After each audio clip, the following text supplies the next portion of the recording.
yang beranggotakan saya sendiri yaitu Siti Nuraini dan rekan saya Roni Zulkarnain.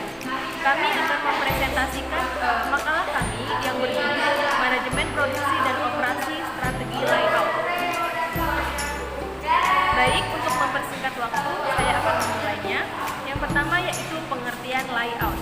Layout adalah membuat desain atau tata letak dari fasilitas-fasilitas produksi yang mencakup mesin-mesin, bahan baku, dan peralatan produksi lainnya dalam satu tempat.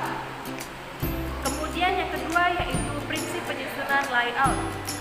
Jadi, terdapat 6 prinsip yang digunakan dalam penyusunan tata letak atau layout. Yang pertama yaitu Principle of Overall Integration. Untuk menghasilkan koneksi yang harmonis serta tata letak yang baik dan benar, yaitu dengan melakukan integrasi tenaga kerja, bahan, mesin, peralatan, dan perlengkapan, serta semua faktor yang mempengaruhi proses produksi menjadi satu unit organisasi yang besar. Yang kedua yaitu Principle of Minimum Distance Movement. Prinsip ini menerapkan jarak tempuh yang pendek seperti pergerakan tenaga kerja, bahan, barang jadi maupun setengah jadi dapat dihemat dengan mengurangi jarak perpindahan dengan seminimum mungkin. Yang ketiga yaitu Principle of Workflow. Prinsip ini menerangkan cara kerja yang cepat dan lancar tanpa adanya halangan dalam pergerakan bahan, barang, peralatan, serta perlengkapan. Yang keempat yaitu Principle of Maximum Space Utilization. Prinsip tata letak yang baik dan benar pada prinsip ini yaitu ruangan yang tersedia telah dipergunakan secara efektif dan efisien baik secara vertikal maupun horizontal. Yang kelima yaitu Principle of Satisfaction and Safety. Prinsip tata letak yang baik dan benar pada prinsip ini yaitu membuat rasa puas akan keselamatan dan memberikan rasa aman dengan tidak menimbulkan kecelakaan kerja. Kemudian yang keenam yaitu Principle of Flexibility. Prinsip penyusunan tata letak pada prinsip ini yaitu dapat melakukan penyesuaian akibat perubahan dalam hal pengeluaran yang dihasilkan sehingga dapat meminimalisasikan biaya operasi produksi. Kemudian selanjutnya yaitu faktor-faktor yang mempengaruhi penyusunan layout.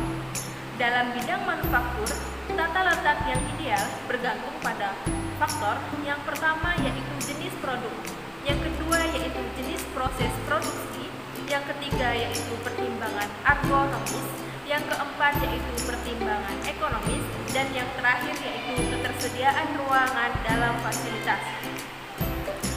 Kemudian yang selanjutnya jenis-jenis layout. Yang pertama yaitu tata letak berdasarkan produk, yang kedua yaitu tata letak berdasarkan proses, yang ketiga yaitu tata letak posisi tetap, yang keempat yaitu tata letak grup teknologi, yang kelima yaitu tata letak kantor, yang keenam yaitu tata letak retail, yang ketujuh yaitu tata letak gudang, dan yang terakhir adalah tata letak seluler. Selanjutnya materi akan dibahas oleh rekan saya yaitu Roni Zulkarnain. Tujuan layout.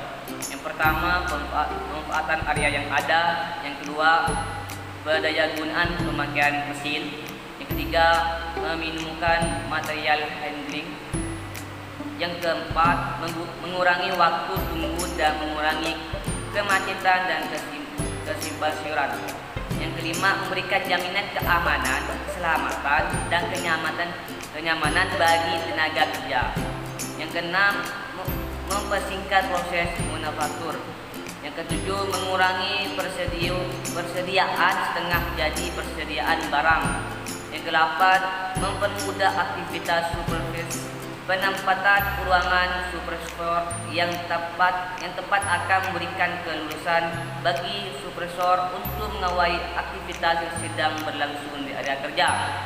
Yang F, manfaat layout. Manfaat layout antara lain di sini ada 8. Yang pertama meningkatkan jumlah produksi, yang kedua mengurangi waktu tunggu, yang ketiga mengurangi proses pemindahan bahan, yang keempat penghematan penggunaan ruangan, yang kelima efisiensi penggunaan penggunaan fasilitas. Yang keenam, mempersingkat waktu proses. Yang ketujuh, meningkatkan kepuasan dan keselamatan kerja. Yang kedelapan, mengurangi kesimpangsuran. Baik, saya akan menjawab dari pertanyaannya Fikhani, yang mana pertanyaannya, menurut Anda strategi tata letak layout apa yang paling efektif dalam manajemen produksi? Jadi saya akan menjawab pertanyaannya. Jadi yaitu keputusan strategis menyangkut kegiatan produksi yang mampu menentukan efisiensi perusahaan dalam jangka panjang begitu. Jadi penjelasannya, sebuah tata letak atau layout dalam manajemen strategi memberikan dampak strategi dalam jangka panjang begitu. Tata letak yang strategi ini dapat memberikan berbagai manfaat kepada perusahaan yang lain begitu. Yang pertama, efektivitas dalam penggunaan uang, sumber daya manusia juga peralatan gitu. Yang kedua, meningkatkan arus informasi begitu. Yang ketiga, meningkatkan moral pegawai serta kondisi kerja yang lebih efektif dan efisien. Mungkin begitu saja yang saya bisa menjawab dari pertanyaannya Fikhani. Sekian, terima kasih. Selanjutnya, saya akan menjawab pertanyaan yang kedua. Pertanyaannya adalah, hal apa saja yang harus dipertimbangkan dalam pengaturan strategi layout? Hal yang harus dipertimbangkan dalam pengaturan strategi layout yang pertama adalah utilitas ruang, peralatan, dan orang. Posisi ruang yang tepat hendaknya memperhatikan fungsi ruang. Maksudnya, dalam menempatkan ruang harus memperhatikan fungsi dan aktivitas yang berlangsung di dalamnya. Yang kedua yaitu aliran informasi, barang, dan orang. Aliran informasi, barang, dan orang sangat dianjurkan agar tercipta efisiensi.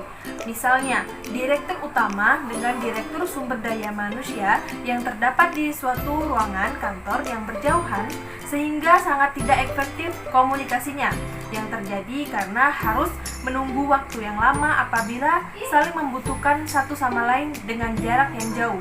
Pada layout kantor, bagian atau departemen yang memiliki hubungan satu sama lain dibuat agar saling berdekatan untuk terciptanya efisiensi.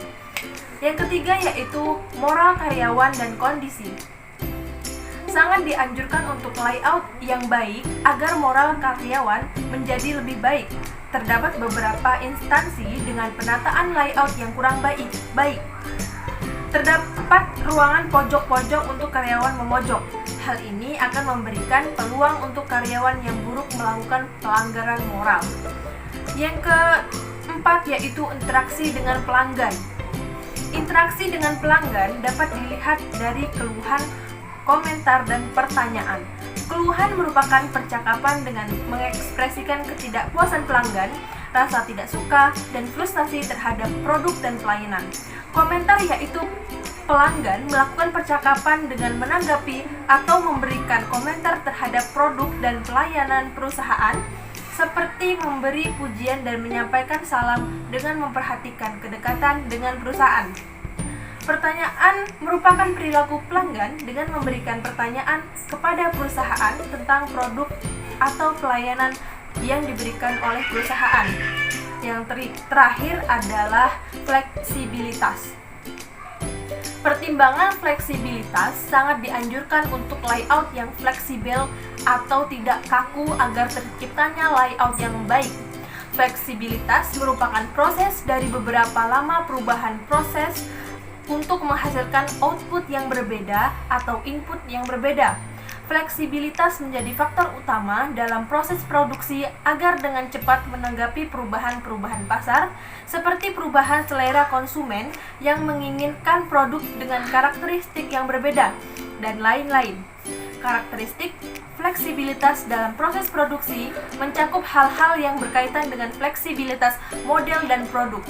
Fleksibilitas produk baru, fleksibilitas tenaga kerja, fleksibilitas volume total, dan fleksibilitas perubahan rekayasa, baik Itu saja yang dapat kami sampaikan, kurang dan lebihnya kami mohon maaf. Wallahul muwafiq ila aqwamit thoriq. Wassalamualaikum warahmatullahi wabarakatuh.